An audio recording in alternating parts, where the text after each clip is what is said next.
இப்ப நம்ம பெருக்கல் கணக்கு பார்க்கலாம். இங்க 7 பெருக்கல் 3 போட்டிருக்கேன். சில பேர் வாய்ப்பாட சொல்லி போட்டுருவாங்க. சில பேர் தெரியாம இருக்கு இல்லையா, அவங்களுக்கு பாரு. இங்க 7 இருக்கா, 7 கோடு இப்ப போடணும். 1 2 3 4 5 6 7. இங்க எத்தனை கோடு இருக்கு? 3 இருக்கு. அப்ப 3 கோடு போடணும். இந்த வாக்குல 1 2 3.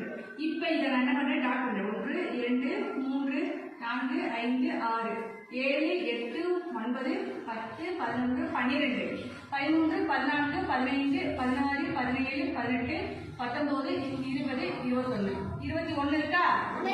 இங்க விடை வந்து 21. 21 சரியா கண்ணா? பெருக்கல் கணக்குல வந்து உங்களுக்கு டைரக்டா பெருக்கி போடுறது நிறைய பேருக்கு தெரியும், அப்படிதானே?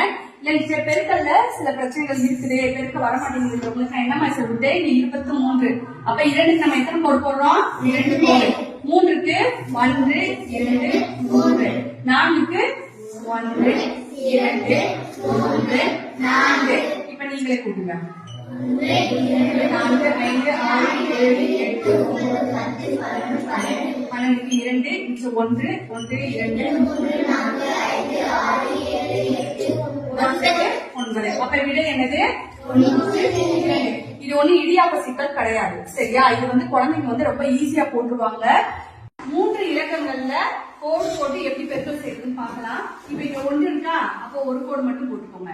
இங்க 3 இருக்கா, கொஞ்சம் தள்ளி 1 2 3. இப்ப இங்க 2 இருக்கா, அப்ப கொஞ்சம் தள்ளி 2 கோடு 1 2.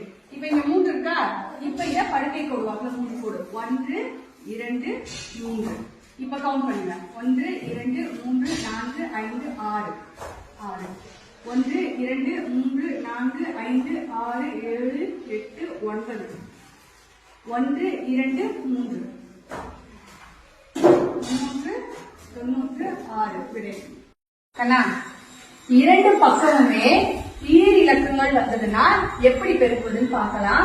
இப்ப இங்க 1 இருக்கா, அப்ப ஒரு கோடு. இங்க எத்தனை இருக்கு? 2. கொஞ்சம் தள்ளி 1 2. இப்ப இந்த பக்கம் எத்தனை இருக்கு? 2. இந்த வாக்குல போடணும். 1 2.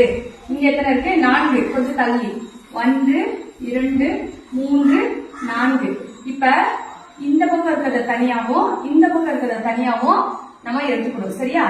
நடுவில் இருக்க இது 2ஐயும் எடுத்துக்கணும். இப்ப பாருங்க, இந்த நடுவில் சர்க்கிள் போடலாமா? 1 2 3 4 5 6 7 8 8. 1 2 3 4 5 6 7 8. 1 2. விடை என்ன? 788. நீங்க என்ன பண்ணுனா இத தனியா இத தனியா இது தனியா